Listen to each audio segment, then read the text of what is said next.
자, 오늘 말씀은 베드로전서 2장 9절로 10절 말씀을 토대로 해서 여러분들에게 그리스도인의 정체성이란 무엇인가 라는 주제로 오늘 말씀을 듣고자 합니다. 어떻다고요? 그리스도인의 정체성. 네. 여러분, 우리 주 예수님을 사랑하십니까? 네.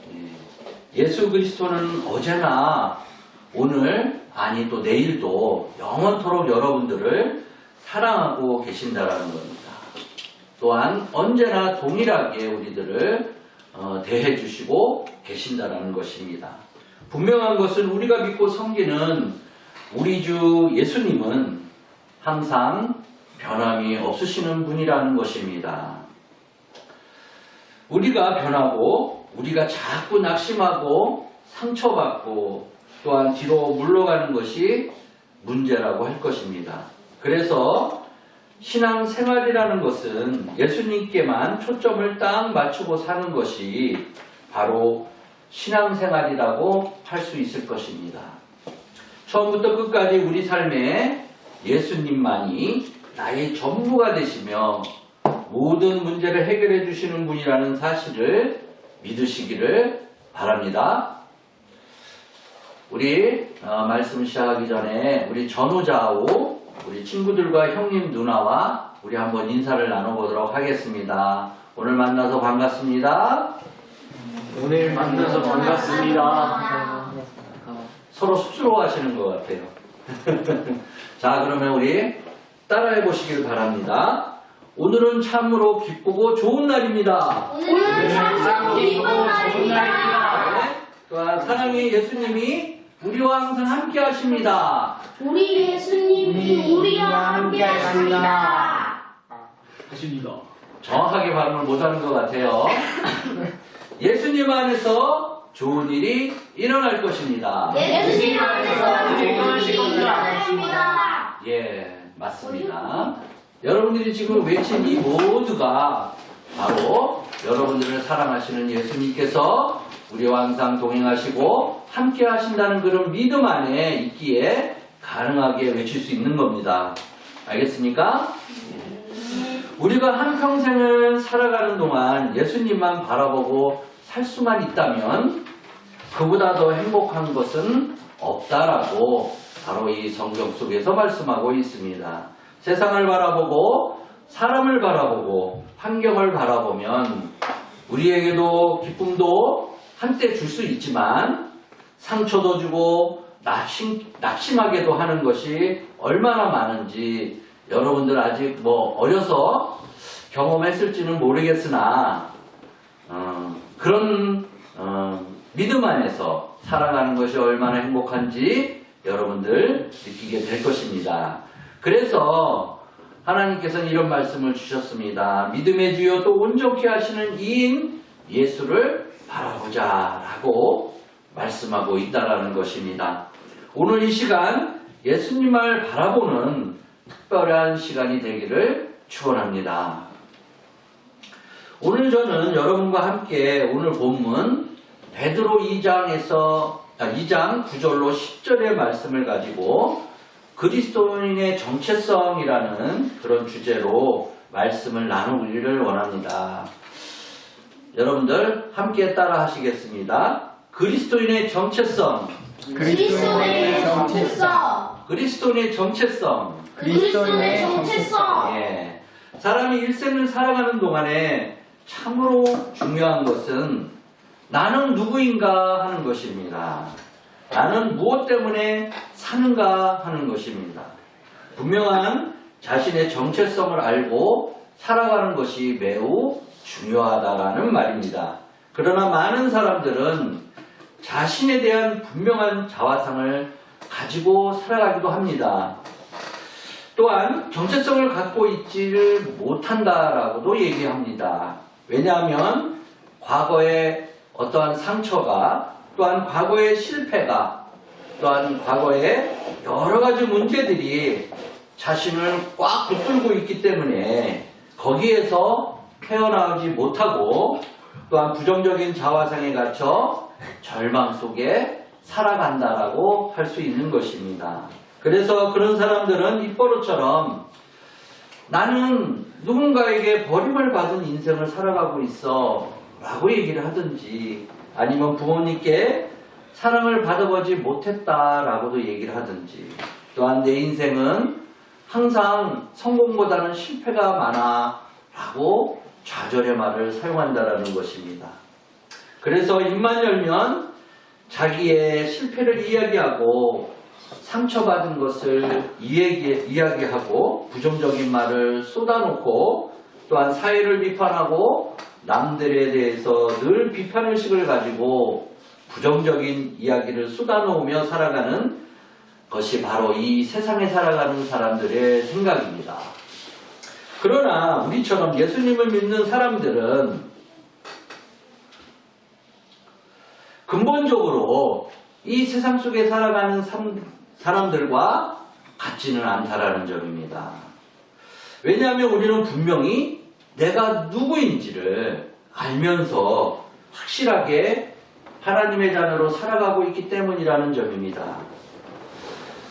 우리가 예수 그리스도를 믿음으로 말미암아 구원받은 하나님의 자녀가 되었기 때문에 가능한 일입니다. 바로 하나님의 거룩한 백성이기 때문에 분명한 자신의 정체성을 가지고 우리는 승리하는 삶을 살아갈 수 있다라는 것입니다.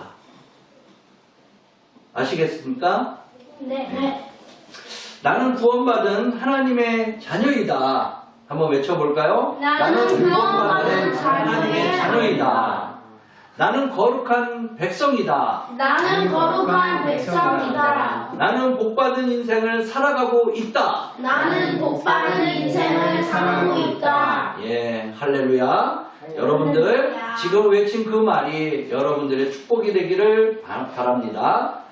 웬일인지 무슨 은혜인지 나 같은 죄인이 예수님을 믿고 구원받아 하나님의 자녀가 되었으니 오히려 얼마나 놀라운 일이 되겠습니까? 또한 한평생 여러분들은 감사하며 살아갈 수밖에 없는 그런 일일 것입니다. 오늘 본문은 베드로 사도가 쓴 이 편지 속에 예수님을 믿는 사람들이 가지고 있는 네 가지의 모습을 설명하고 있습니다. 자, 오늘 베드로전서 2장 9절로 10절의 말씀을 제가 한번 읽어보겠습니다. 그러나 너희는 택하신 족속이요 왕같은 제사장들이요 거룩한 나라요 그의 소유간 백성이니 이는 너희를 어두운 데서 불러내어 그의 기이한 빛에 들어가게 하신 이의 아름다운 덕을 선포하게 하려 하심이라. 너희가 전에는 백성이 아니더니 이제는 하나님의 백성이요 전에는 국류를 얻지 못하였더니 이제는 국류를 얻은 자니라. 아멘. 이와 같이 베드로 사도는 우리들을 예수를 믿는 사람들을 통해서 네 가지를 말씀하고 있습니다. 첫 번째로는 바로 9절에 있는 너희는 택하신 족속이요 라는 말씀입니다. 자, 따라해 보겠습니다. 우리는 택하신 족속이다. 우리는 택하신 족속이다. 아멘. 많고 많은 사람 가운데 하나님이 우리를 택하셔서 하나님의 자녀로 삼아 주셨습니다. 베드로전서 2장 9절에서는 그러나 너희는 택하신 족속이요 라고 강조를 하고 있습니다. 우리는 하나님께서 택함을 받았습니다.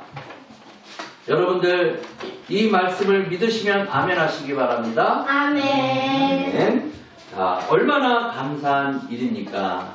여러분 학교에 다닐 때 또한 선생님이 내 이름을 부르고 만약에 심부름을 시키셨다고 한다면 여러분들은 기분이 어떠셨을까요? 저는 좋아해요. 아, 맞아요. 바로 선생님이 나를 사랑하시는구나, 또는 나를 인정해 주시는구나, 믿어 주시는구나, 그렇기 때문에 심부름을 시키시는 거야. 관심이 있는 걸 수도 그렇죠.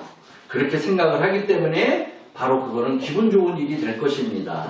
그런데 온 우주 만물을 지으신 하나님이 나를 딱 지명을 하셔가지고 부르신 겁니다.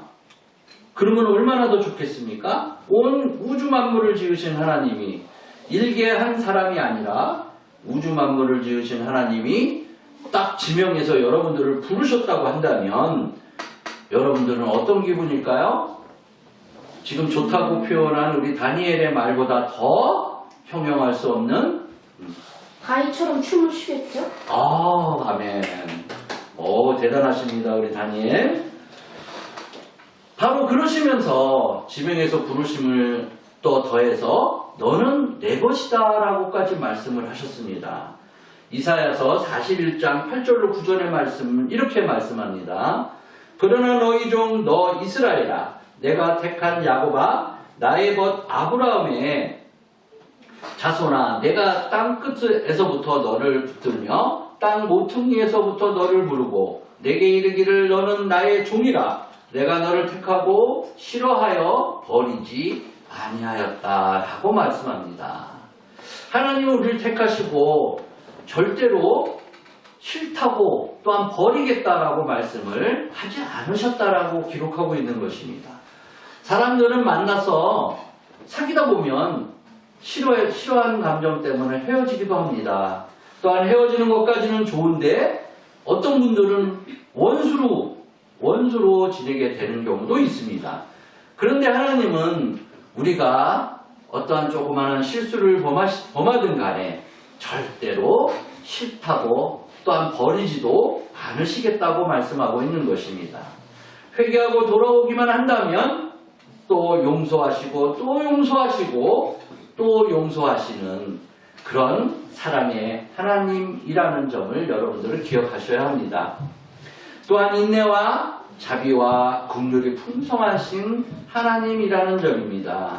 그러므로 이 택함 받았다는 것은 우리들에게는 참으로 귀한 그런 하나님의 은혜라고 여러분들은 아셔야 합니다. 또한 구약 성경을 보면 에스더서라고 있습니다. 여기에 에스더라고 하는 한 여인이 등장을 하는데 아무 보잘것없는 인생에서 택함을 받아서 하나님의 영광을 나타낸 하나님의 귀한 일꾼이 되는 그러한 기록입니다. 이 얘기를 잠깐 들어보면 당시 바사제국 아수에로 왕 때의 일입니다. 바사제국은 인도로부터 에디오피아에까지 강대한 제국을 이루고 있고 전국을 127도로 나눠서 통치하고 있던 그런 대국이었습니다. 바로 이 대국이 바로 페르시아 제국이었습니다. 이 아수에로 왕이 왕비를 새로 뽑게 되었다는 것입니다. 전국에서 모든 것을 다 갖춘 아름다운 처녀들을 올려보내라고 상소문이 떴습니다. 미모와 지성과 인격적으로 부족함이 없고 또한 모든 걸 갖춘 처녀를 뽑아서 올리라고 했을 때 바로 그때 각성에서 가장 귀하고 아름답고 자격을 갖춘 사람들을 뽑아서 올리는데 바로 이 유다 나라에 포로 와 있었으며 고아의 신분으로 삼촌 집에 거하고 있던 에스더가 거기에 후보로 올라가게 되는 것입니다. 누가 그를 이렇게 올릴 줄 알았겠습니까? 이런 미천한 신분이 바로 왕의 왕비로서 뽑히는 그런 자리에 갈 수만 있다는 것 자체도 여러분들은 바로 이 대단한 일이라고 할 것입니다. 바로 이 에스더가 후보가 된 것은 기적적인 일인데 아수에로 왕이 보는 순간 그냥 눈에 뭐가 씌었는지 바로 저 여인이야 라고 하며 바로 그를 택하게 된다는 것입니다. 그의 근본도 알아보지도 아니하고 무조건 그 에스더를 택하여 왕비를 삼게 되었다는 것입니다. 그분이 바로 에스더 왕비였고 또한 멸망 직전에 처한 유다 민족을 구원하는 귀한 사명을 감당하게 된 바로 그런 인물입니다. 여러분들 이렇게 성경에 기록되어 있는 인물들을 보면 하나같이 하나님의 택함을 받은 그런 인물들만 기록되어 있다라는 점입니다. 이런 것이 바로 하나님의 섭리라는 것으로 말씀드리고자 합니다. 왕비로 택함 받은 것도 너무나 귀한데 우리는 온 우주 만물을 지으신 하나님의 자녀로 택함을 받았다라는 점이 매우 중요한 요소라고 할 것입니다. 택함을 받은 것도 바로 지금 그냥 받은 것이 아니라 만세 전에 예수님 안에서 우리를 예정하시고 택하셨다라고도 말씀합니다. 바로 에베소서 1장 4절의 말씀을 보면 곧 창세 전에 그리스도 안에서 우리를 택하사 우리로 사랑 안에서 그 앞에 거룩하고 흠이 없게 하시려고 라고 말씀을 하고 있다는 것입니다. 여러분들은 이미 태어나기 전서부터 이미 하나님께 택함을 받은 그런 귀한 자녀들이라는 것입니다. 그냥 막 믿음이 생겨서 막 하나님을 믿게 된 게 아니라는 점입니다. 이 땅이 창세되기 전서부터 여러분은 이미 하나님의 자녀로 택함을 받았다라는 것을 여러분들은 기억하시기를 바랍니다. 우리를 택하셨는데 창세전에 하나님의 예정에 따라서 택하셨다라고 오늘 말씀 기록하고 있습니다. 또한 에베소서 1장 5절에서는 이와 같이 말씀합니다. 그 기쁘신 뜻대로 우리를 예정하사 예수 그리스도로 말미암아 자기 아들들이 되게 하셨다라고 말씀합니다. 예정하신 것도 부족해서 여러분들을 하나님의 아들이라고 칭하셨다라는 것입니다. 어떻습니까? 다니엘?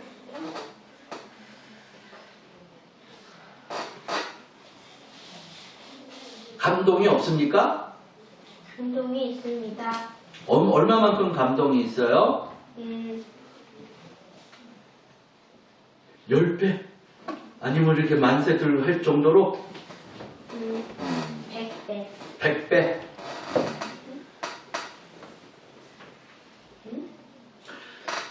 하나님이 기쁘신 뜻대로 우리를 어떻게 하셨다고요? 바로 예정하사 예수 그리스도로 말미암아 자기의 아들들이 되게 하셨으니 라고 말씀하십니다.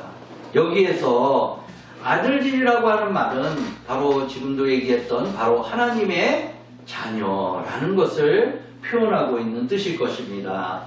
그러므로 여기에 있는 모든 분들은 바로 하나님이 특별히 택해서 하나님의 자녀로 삼아주셨다는 것을 알고 긍지를 갖고 살아가야만 한다는 것입니다. 알겠죠? 또한 우리의 신분이 얼마나 귀한 신분인지를 모릅니다. 여러분, 이제부터 가슴과 어깨를 이렇게 쭉 펴고 나는 하나님께 택함받은 복받은 하나님의 자녀이다라는 그런 말씀으로 여러분들은 살아가야 합니다. 무조건적인 선택이라는 것입니다. 여러분들이 선택받고자 해서 된 것이 아니라 하나님이 이미 조건 없이 여러분들을 선택해서 아들로 또한 자녀로 삼으셨다는 것을 말씀드리고자 합니다. 또한 요한복음 15장 16절에서는 예수님이 말씀하십니다. 너희가 나를 택한 것이 아니오 내가 너희를 택하여 세웠나니 이는 너희로 가서 열매를 맺게 하고 또 너희 열매가 항상 있게 하여 내 이름으로 아버지께 무엇을 구하든지 다 받게 하려 함이라 라고 말씀합니다. 너희가 나를 택한 것이 아니오 내가 너희를 택하여 세웠나니라고 말씀하고 있다라는 점입니다. 그러므로 우리의 일생은 감사의 일생이 되어야 합니다. 나같은 죄인을 택하여 하나님의 자녀로 삼아주시니 감사합니다라고 고백을 해야 합니다. 여러분들 감사하는 마음이 생기십니까? 네. 감사하는 마음이 안 생기는 것 같은데요. 여러분 감사하는 사람이 바로 하늘의 복을 받게 되어 있다라는 점입니다. 일생을 살아가는 동안에 삶의 자세에 따라서 그가 잘 되고 못 되는데 감사하는 사람은 또한 긍정적으로 사는 사람은 또한 늘 적극적이고 창조적이고 또한 생산적인 삶을 사는 사람들에게는 하나님께서 크나큰 복을 주신다라고 말씀하고 있기 때문입니다. 부정적이고 파괴적이고 늘 입만 열면 남을 헐뜯고 또한 비판하는 사람들은 스스로 그 비판에 사로잡혀서 복을 받기는커녕 멸망의 길로 들어간다는 점입니다. 그러므로 택함받은 여러분들은 이제부터라도 넘치는 감사함을 살아가는 여러분이 되시기를 주님의 이름으로 축원합니다. 자, 두 번째로는 바로 왕같은 제사장이라고 말하고 있습니다. 제사장인데 그냥 제사장이 아니라 왕같은 제사장이라고 하는 놀라운 은혜를 우리에게 주셨다는 점입니다. 여러분들, 제사장은 누구입니까? 사람이 한번 얘기해 볼까요? 제사장? 세상에 어떤 사람이에요? 좋은 사람. 좋은 사람 같아요. 좋은 사람. 네. 요셉 얘기해봐 그러면. 좋은 사람이서. 좋은 사람이에요. 3위는 제사장이 누구일까요? 제사하는 사람. 이상한 사람. 어디다 제사를 해? 하나님 위해서. 어? 하나님 위해서. 하나님께 제사하는 사람이 제사장이에요. 구약시대 때 얘기입니다. 바로 백성들의 제사함을 위해서 구약시대 때는 짐승을 잡아서 짐승의 피를 하나님께 드리는 그런 제사의 행위를 했습니다. 바로 그 제사를 드리는, 하나님께 제사를 드리는 사람이 바로 제사장들입니다. 우리 모두 왕같은 제사장이 되었다라는 것은 이제 예수님의 피로 말미암아 우리가 하나님께 당당히 나아가는 그런 특권을 얻게 되었다라는 말씀입니다. 구약시대에는 이 제사장들만 예배를 드릴 수가 있었습니다. 제사를 드릴 수가 있었고 그 중에 또한 대제사장이라고 하는 사람이 1년에 한 번씩 하나님이 계시는 지성소에 들어가서 제사를 드릴 수가 있었습니다. 오늘날에 여러분이 바로 이곳 예배드리는 성전은 이렇게 다 오픈을 해서 누구나 오고 또한 누구나 예배에 참석하고 누구나 와서 예수님 믿는 사람들은 언제나 이 성전에 예배하는 교회에 들어갈 수 있었습니다. 그러나 구약시대에는 성전은 아무나 못 들어가는 그런 곳이었습니다. 일반 사람들은 성전에 들어갈 수가 없었고 성전 마당에서 예배를 드릴 수 있었고 제사장들만 성전 안에 들어갈 수 있었다라는 것입니다. 그 당시 성전은 둘로 나누어져 있었는데 성소와 지정소로 나누어져 있었습니다. 그런데 제사장들은 일반적인 제사장들은 성소까지만 들어갈 수 있었고 지정소에는 대제사장이 1년에 한 번 속죄일 날에 바로 들어갈 수 있었던 그런 장소입니다. 왜냐하면 하나님의 거룩한 임재가 있는 곳이기 때문에 죄 있는 사람이 하나님께 나아갔다 하면 그 자리에서 바로 죽임을 당했던 것이기 때문입니다. 그래서 대제사장이 1년에 딱 한 번 온 이스라엘 백성들의 죄를 사하기 위해서 자기 죄를 포함하여 짐승의 피를 가지고 지정소 안에 들어갈 수 있었던 것입니다. 그런데 성소와 지정소 사이에는 휘장이라는 것이 있었습니다. 이렇게 쭉 내려오는 휘장이 있었는데 바로 이 휘장이 그 성소와 지정소를 가로막고 있었습니다.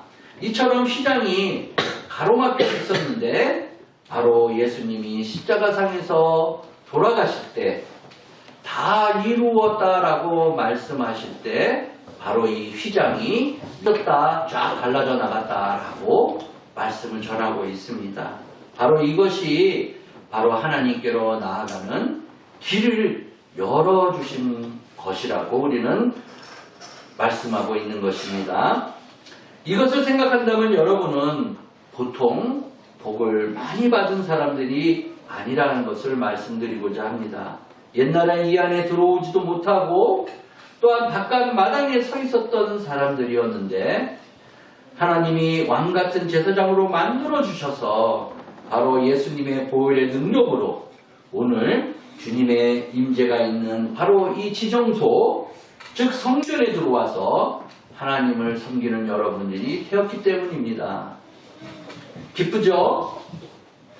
바로 히브리서 10장 19절의 말씀에 의하면 그러므로 형제들아 우리가 예수의 피를 힘입어 성소에 들어갈 담력을 얻었나니 라고 말씀을 전하고 있습니다. 그렇기 때문에 우리가 일생을 살아가는 동안 우리는 이 놀라운 은혜에 감사하고 주님을 찬양하며 살아야 합니다. 또한 히브리서 13장 15절 말씀에는 그러므로 우리는 예수로 말미암아 항상 찬송의 제사를 하나님께 드리자 이는 그 이름을 증언하는 입술의 열매니라 라고 말씀하고 있습니다. 이처럼 여러분들 찬양을 드리는 그 여러분들 찬양팀들 여러분들이 바로 이 입술의 열매가 되는 것입니다. 하나님을 증언하는 바로 증언자라는 것을 명심하시기를 바랍니다. 우리처럼 예수 믿는 사람들이 입을 열면 하나님께 감사하고 찬양하고 영광 돌리는 삶을 살아갈 때 바로 하나님께서 복의 복을 더해 주신다는 점입니다. 또한 더 나아가 우리 삶 자체가 주님 앞에 드리는 거룩한 산 제물로 산 제사로 드려져야 한다라는 점입니다. 로마서 12장 1절의 말씀입니다. 그러므로 형제들아 내가 하나님의 모든 자비하심으로 너희를 권하노니 너희 몸을 하나님이 기뻐하시는 거룩한 산제물로 드리라. 이는 너희가 드릴 영적 예배니라 라고 말씀합니다. 이 말씀은 우리 삶 자체가 바로 예배가 되어야 한다라는 것입니다. 이렇게 주의 성전에 와서 예배를 드릴 때만 예배를 드리는 것이 아니라 여러분이 가는 모든 곳곳마다 그곳이 바로 예배의 장소가 되어야 한다는 것입니다. 여러분을 통하여 여러분의 가정이 변화되기를 원합니다. 또한 학교가 변화되기를 바랍니다. 어느 장소이든지 여러분 한 사람을 통해서 주의 거룩한 임재로 여러분들 주변의 모든 사람들, 여러분들을 포함한 모든 사람들이 주님의 자녀가 되는 그런 변화가 일어나기를 바랍니다.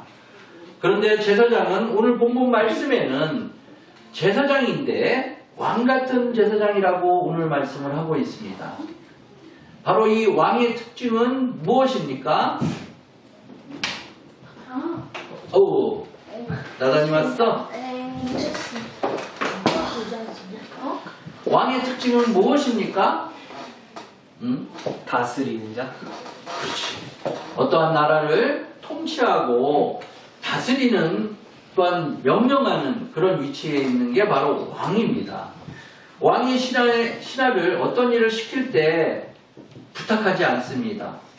그죠? 또한 여봐라 누구 있느냐라고 부르면 누구든지 그 왕 밑에 있는 사람들은 왕 앞으로 나아가야 합니다. 내가 무엇이 필요하니 가져와라 라고 하면 최선을 다해서 빠른 시간 내에 왕 앞에 갖다 줘야 합니다. 이처럼 여러분 왕같은 제사장이기 때문에 여러분들은 이제는 가슴을 펴고 명령을 해야 한다는 것입니다.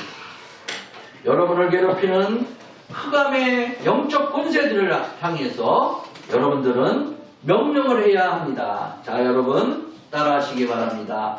나사렛 예수 이름으로 명하노니 이 흑암의 권세는 나를 떠나 모든 부정적인 권세에서 떠나갈지어다. 너무 긴가요? 떠나갈지어다 하면 떠나갈지어다 라고만 하면 됩니다.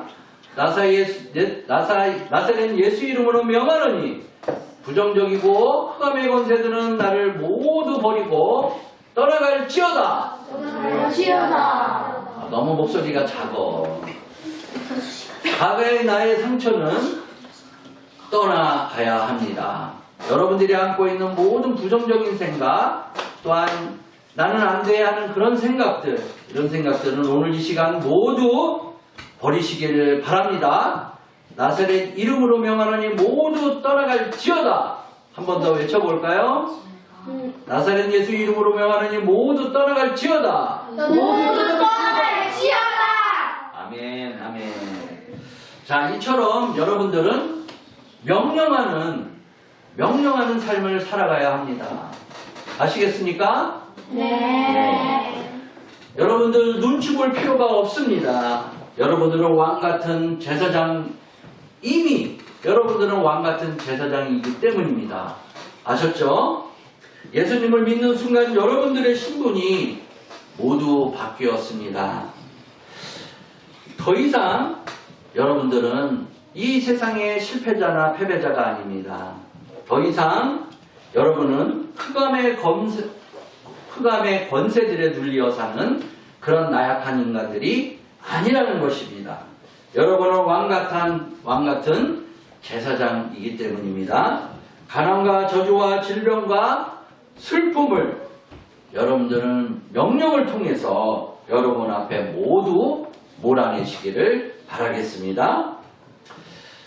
또한 1907년에 한국 최초로 7분의 목사님이 임직을 하게 됩니다. 그분들 중 한 분이 바로 이기풍 목사라는 분이 계셨습니다.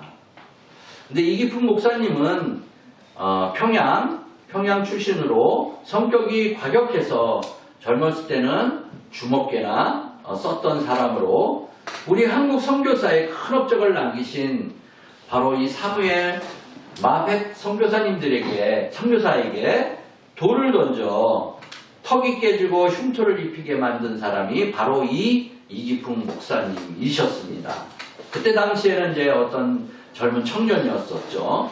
그리고 불량배들을 데리고 장대현 교회라고 하는 곳을 짓고 있는데 그곳을 가서 때려부시고 포악한 인생을 잃었던 사람들 중에 하나였습니다. 그런데 이 이기풍이라는 불량배가 원산에 갔다가 하나님의 은혜로 예수님을 믿게 되었습니다. 하나님의 말씀으로 전도를 받고 예수를 믿고 바로 하나님의 자녀가 되었습니다.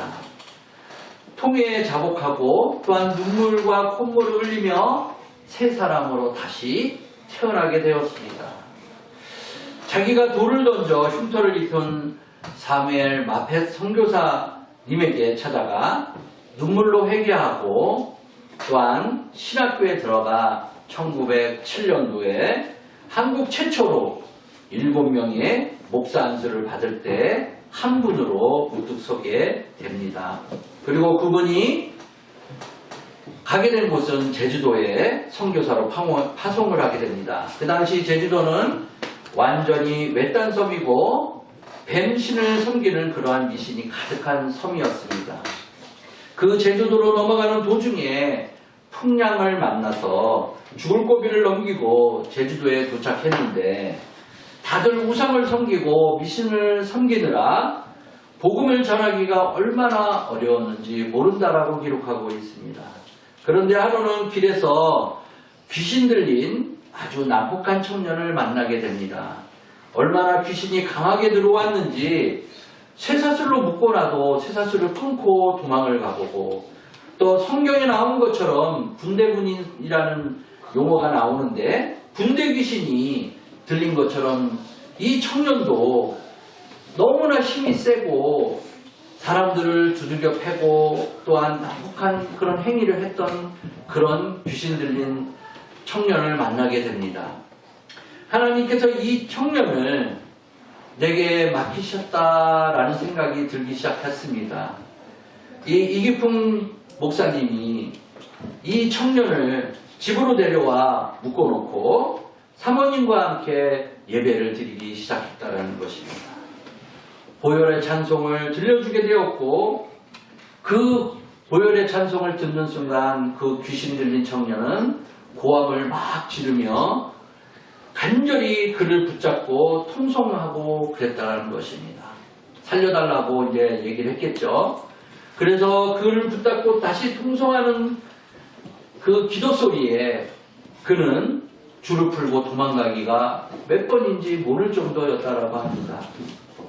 그렇게 며칠간 이 청년과 씨름을 벌이고 있을 때였습니다.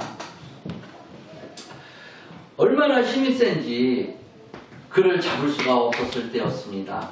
여러분들 아시는지 모르겠지만 이 귀신 들린 사람은 얼마나 힘이 센지 몇 사람이 달라붙어서 그를 제지하려고 해봐도 그 한 사람의 힘을 버티기가 힘들다라고 합니다.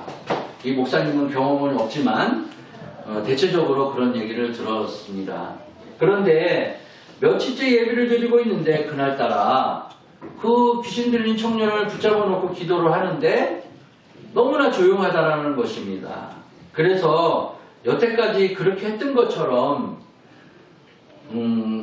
보혈의 찬송과 통성기도로서 그를 붙잡고 있었는데 너무나 얌전하니까 이상하다라고 했어요. 그래서 그 귀신 들린 그 자에게 물어보니까 우리 대장이 묶인 거 풀어주고 도망가게 여태까지는 그렇게 했는데 오늘은 대장이 꼼짝도 못하더라라는 겁니다. 왜 그러니까 라고 물어보니 너희 눈에는 안 보이느냐라고 얘기를 하면서 바로 흰옷 입은 군사들이 그를 이렇게 둘러싸고 있는 그런 환상을 이급풍 목사님에게 보여줬다는 것입니다. 바로 그 대장 귀신이 그 청년을 잡고 있었는데 바로 천군 천사들이 하늘의 천사들이 그 귀신을 붙잡고 있었기 때문에 여태까지 그 발휘했던 힘을 발휘하지 못하고 있었던 것입니다. 하나님께서 바로 이기풍 목사님에게 영혼을 뜨게 해서 천사가 둘러치시는 것을 실제로 눈으로 보여주신 것입니다. 마귀대장이 밖에서 들어오지 못하게 막아주고 있다는 모습을 보여주신 것입니다. 그래서 이 목사님은 바로 그 사모님과 함께 다시 간절히 하나님께 기도하니 바로 그 귀신 들린 청년이 거품을 물면서 꼬꾸라지기 시작했다라는 것입니다. 한참 잠을 자더니 나중에 부스로 깨면서 내가 여기 왜 와 있느냐라고 물어보기를 시작합니다. 자기가 귀신 들린 것에 대해서 또한 그동안에 행동했던 그 행동에 대해서 전혀 기억도 깨닫지도 못하는 그런 상태였다라고 합니다. 따라서 그 청년도 바로 그 얘기를 듣고 바로 무릎을 꿇고 눈물로 회개하고 예수님을 믿고 하나님의 자녀가 되었다라는 그런 일화가 전해지고 있습니다. 그래서 온 집안을 다 예수님께로 인도해 오고 이 소문이 제주도에 널리 퍼지면서 수많은 사람들이 몰려오기 시작했고 바로 13년 동안 11개의 교회를 세우는 그런 역사를 이기풍 목사님이 만들어내게 됩니다. 또한 교회마다 모두 부흥을 해서 지금도 제주도에 가면 곳곳에 이기풍 목사님이 세우신 교회가 있고 선교 기념관이 존재하고 있으며 제주도를 완전히 주의 복음으로 변화시킨 위대한 주님의 종이 되었다라고 하는 것입니다. 바로 이처럼 왕같은 제사장의 권세를 가지고 예수님의 보혈의 능력을 의지하여 모든 이 어두움에 있는 흑암의 권세를 물리치는 여러분들이 되시기를 주님의 이름으로 축원합니다. 다음은 세 번째로는 하나님이 택하신 족속이요 왕같은 제사장이요 다음 세 번째로는 거룩한 나라라고 말씀하고 있습니다. 우리는 하나님의 거룩한 나라인 것입니다. 하나님께서 우리를 다스리고 계신다라는 것입니다. 오늘 본문 베드로전서 2장 9절에서 거룩한 나라라고 기록하고 있기 때문입니다. 우리는 죄의 나라에서 죄의 종이 되어서 마귀를 섬기며 살던 그러한 사람들이었습니다. 그런데 하나님의 은혜로 태감을 받고 구원을 받아 예수님을 믿고 거룩한 하나님의 나라가 된 것입니다. 거룩이라는 뜻은 바로 구분되다, 분리되었다라는 뜻입니다. 영어로는 영어로는 뭘까요? 여은? 구분되다, 분리되다. separation입니다. 분리되었다라는 뜻입니다. 분리되었다라는 것은 죄와 분리되고 또한 옛사람과 분리되고 하나님의 뜻과 잘못된 모든 것과 분리되는 삶을 사는 것이 바로 거룩한 삶인 것입니다. 여러분 예수 믿고 나서 달라져야 합니다. 어제보다는 오늘이 좋아져야 하고 오늘보다는 내일이 더욱더 좋아져야 합니다. 예수 믿기 전에는 거짓말도 하고 또한 욕도 하고 분노하며 아빠 엄마에게 소리도 지르고 또한 잘못된 행동도 하고 하지만 그런 모습은 이제 끝내야만 합니다. 여러분들 동의하십니까? 네. 우리 세은이가 제일 착한 것 같아요. 다른 사람은 하나도 대답을 안 하는데. 했는데요? 아, 했어요? 했어요? 했는데요? 아론이도 했어요? 저 이전에 다음으로 했는데요. 아, 그랬어요? 아, 미안합니다. 알았어요. 여러분들 30분인데 왜? 지금 같은 그런 행동들은 이미 끝내야 합니다. 아멘. 네. 우리는 거룩한 하나님의 나라, 하나님이 다스리는 하나님의 나라가 되었기 때문에 그런 이제 거짓말을 하던 그런 입술이 여러분들한테는 진실만을 얘기해야만 하고 또한 남을 미워하고 욕하던 그런 입술이 바로 남을 칭찬하는 입술이 되어야만 합니다. 우리들의 모든 범사에 영광을 돌리는 그런 삶을 살아가게 되어야만 한다는 점입니다. 또한 베드로전서 1장 15절로 16절에서는 우리에게 주신 말씀이 있습니다.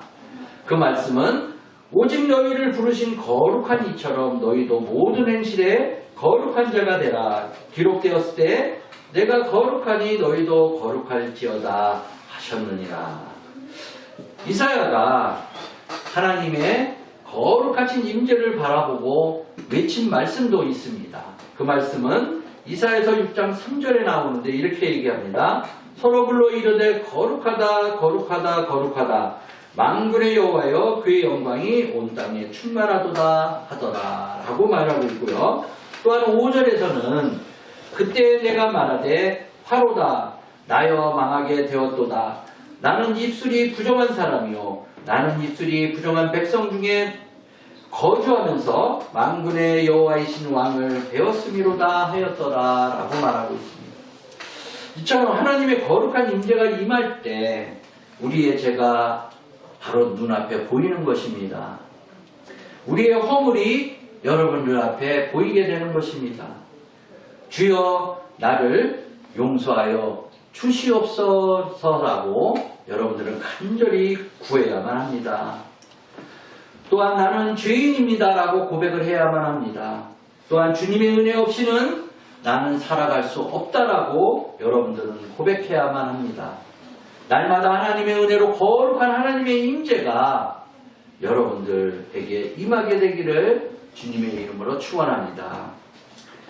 미국의 유명한 줄리안 차비진이라는 목사님이 계시는데 그는 더 크리스찬이라고 하는 그런 책을 내셨습니다.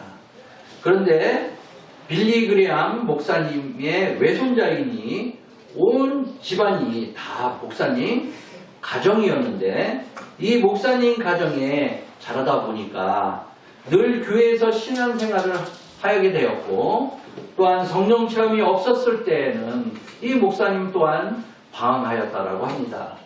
젊은 시절에 얼마나 방황했는지 모른다라고도 기록하고 있습니다. 하나님께 멀리 가고 있었던 것입니다. 여러분, 그래도 주일날은 교회에 빠지지 않고 꼬박꼬박 참석하였습니다. 그런데 항상 교회에 참석하여 말씀을 듣는데 그 목사님의 마음은 다른 곳에 있었습니다.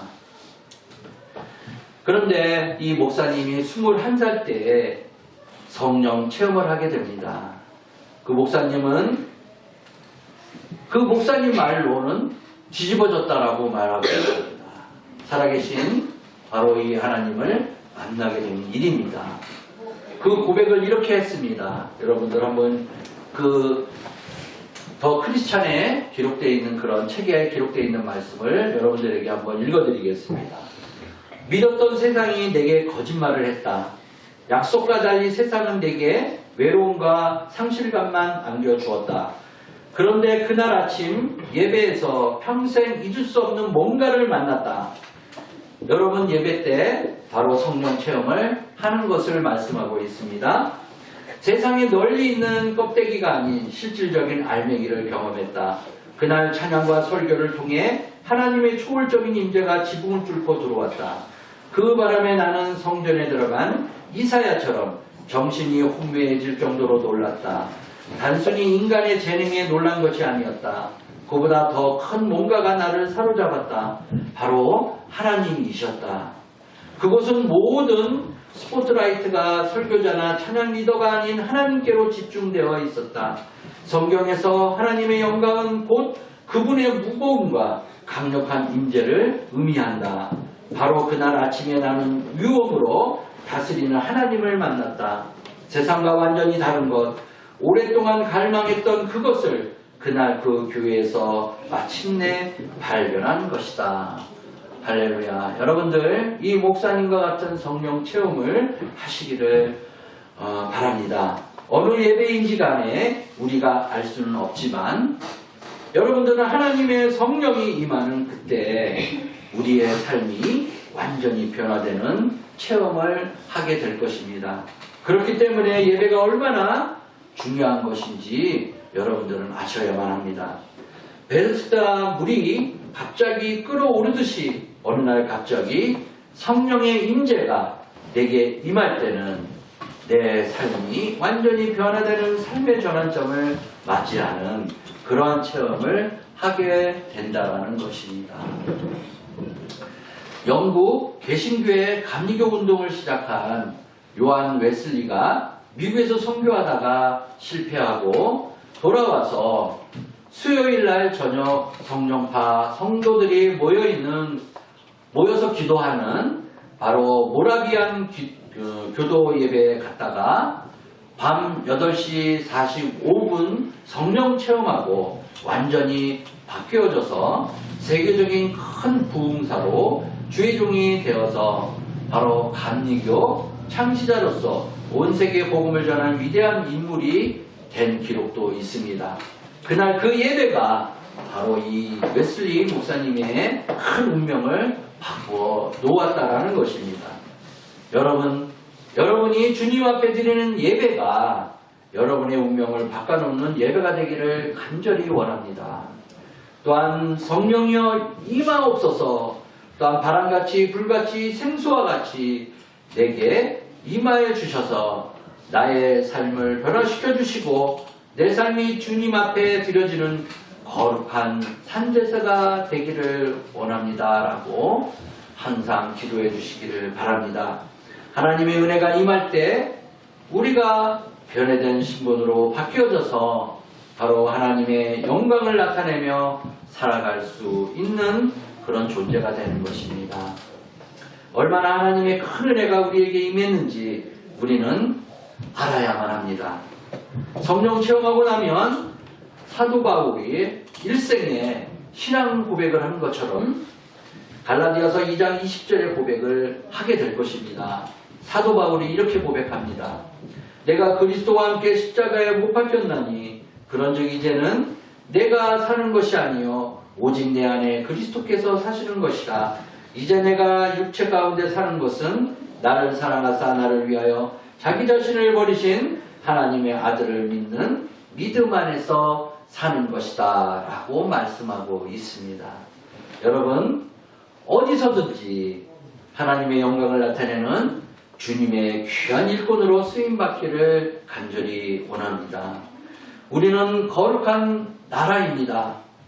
우리를 통하여서 하나님의 영광이 온 천하에 나타내기를 주님의 이름으로 축원합니다. 자, 여러분들 힘들죠? 이제 마지막 네 번째 또 있어? 소유된 백성에 대해서 얘기합니다. 하나님은 우리를 소유하셨다라고 오늘 말씀하고 있어요. 하나님이 우리를 소유하셨기 때문에 우리는 이제 아무것도 염려할 필요가 없다라는 것을 말씀드리고자 합니다. 오늘 본문은 그의 소유된 백성이라고 말씀하고 있어요. 하나님께서 우리를 소유하기 위해서 어떻게 하셨냐 하는 것입니다. 예수님은 십자가에 달려 죽게 하셨습니다. 피를 흘리게 하셨습니다. 에베소서 1장 7절의 말씀은 이렇게 얘기합니다. 우리는 그리스도 안에서 그의 은혜의 풍성함을 따라 그의 피로 말미암아 속량 곧 제사함을 받았느니라 라고 말씀합니다. 여기에서 속량이라고 하는 표현은 이것은 어떠한 값을 지불했다라는 그런 말씀인 것입니다. 우리의 죄값을 예수님이 십자가 상에서 피 흘려 지불하심으로써 우리를 죄에서 구원해 주셨다라는 점입니다. 얼마나 여러분 감사한 일입니까? 나 같은 죄인이 구원받았으니 첫째로도 감사, 둘째도 감사, 마지막에도 감사해야만 한다는 것을 말씀드리고자 합니다. 뿐만 아니라 하나님께서 하늘의 큰 상급을 예비해 놓고 그 모든 것을 우리에게 선물로 주신다라고도 말씀하고 있습니다. 갈라디아서 3장 29절에서는 너희가 그리스도의 것이면 곧 아브라함의 자손이여 약속대로 유업을 이을 자니라 라고 말씀합니다. 여기서 유업을 이을 자라는 것은 하나님께서 모든 영적인 축복을 우리에게 다 선물로 주셨다라고 이미 주셨다라고 말씀하는 것입니다. 유산으로 우리에게 물려주신다라고 말씀하는 것입니다. 이 얼마나 감사할 일입니까? 우리는 감사해야만 합니다. 많고 많은 사람 가운데 너는 내 것이라 라고 말씀을 하셨고 또한 택하여서 부르셨고 또한 이 모든 축복을 우리에게 선물로 주셨으니 이제는 내가 하나님의 영광만을 위해서 살아가기만 하면 된다라는 점입니다. 우리는 찬양하며 또한 주님 홀로 영광 받으시옵소서 라고 고백하며 모든 영광을 하나님께 드리는 그런 고백이 우리 마음속에서 흘러나와야만 합니다. 이사야서 43장 1절의 말씀에서 우리를 향하신 위대한 하나님의 축복의 말씀이 들어있습니다. 말씀을 보면 야곱아 너를 창조하신 여호와께서 지금 말씀하시느니라 이스라엘에 너를 지으신 이가 말씀하시느니라 너는 두려워하지 말라 내가 너를 구속하였고 내가 너를 지명하여 불렀나니 너는 내 것이라 라고 말씀하고 있어요. 너는 내 것이라 라고 말씀하고 있습니다. 얼마나 감사한 말입니까? 이것이 바로 여러분들을 향하신 하나님의 은혜인 것입니다. 은혜, 바로 그것은 주님이 많고 많은 사랑 가운데 우리를 택하여 부르시고 또한 너는 내 것이라 너는 이제 내 소유물이 되었다. 또한 내가 값을 다 지불하고 너는 내 것으로 만들었다라고 말씀하고 있는 부분입니다. 그러므로 우리의 모든 일생 동안 주님 우리를 떠나지 아니하시고 우리를 붙드시고 보호하시고 함께하시고 인도해 주시기를 간절히 원하고 여러분들은 기도해야만 합니다. 하나님께서는 그의 자녀들에게 좋은 것으로 넘치게 우리에게 채워주시기 때문입니다. 주님께 소유된 바 된 여러분은 여러분의 것이 아닙니다. 바로 하나님의 것이라는 것입니다. 주님이 죽음으로 인해 나를 살리셨습니다. 죄인 후에 있던 나를 예수님의 피값으로 사셔서 하나님의 자녀로 삼아 주셨습니다. 바로 그 부분이 바로 하나님의 소유가 된 그런 하나님의 백성이라는 것입니다. 그러므로 이제는 당당하게 가슴을 펴고 나는 주님의 소유입니다. 주님이 나를 책임져 주시고 있습니다. 라고 고백을 해야 됩니다. 종이라고 하는 것은 주인을 잘 만나면 팔자를 펴고 편안하게 살아갈 수가 있습니다. 마귀에 속해 살던 우리의 인생이 예수님을 믿고 하나님이 우리의 주인이 되었으니 이제는 정말 감사하며 편안한 삶을 살아가야만 합니다. 온 세상이 다 나를 버리더라도 주님은 날 버리지 아니하신다는 점을 믿고 주님은 항상 나와 함께 하시는 그런 분이시라는 것을 믿고 당당히 나아가시기를 바랍니다. 여러분, 여러분이 누구인가 오늘 말씀을 통해서 분명히 기억하셨을 줄 믿습니다. 믿으십니까? 네. 첫째로는 택하신 족속이라고 말씀하셨습니다. 그죠? 하나님이 택하신 그런 사람들입니다. 또한 둘째로는 누구입니까? 왕 같은 제사장이라고 말씀하셨습니다. 또한 세 번째로는 거룩한 나라라고 말씀하셨고 마지막 네 번째는 소유된 백성이라고 하나님의 소유가 된 백성이라고 말씀을 주셨습니다. 나의 주인은 누구십니까? 예, 하나님이십니다. 이제 우리가 누구인지 분명히 알았으므로 이제 우리의 남은 모든 여생은 여러분들 가슴을 활짝 펴시고 나는 하나님께 사랑받고 있다. 하나님이 나와 함께 하신다.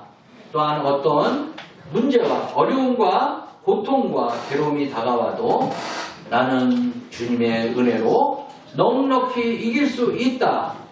또한 나는 주님 안에서 위대한 승리자가 될 것이다 라고 확고한 그런 확신 속에 여러분들이 살아가야만 합니다. 이와 같이 고백하고 자부심을 가져야 하며 또한 분명히 그리스도인의 정체성을 가지고 한평생 하늘에서 주시는 축복 안에서 승리의 삶을 살아가는 여러분들이 되시기를 축원합니다. 아멘. 자, 기도합니다.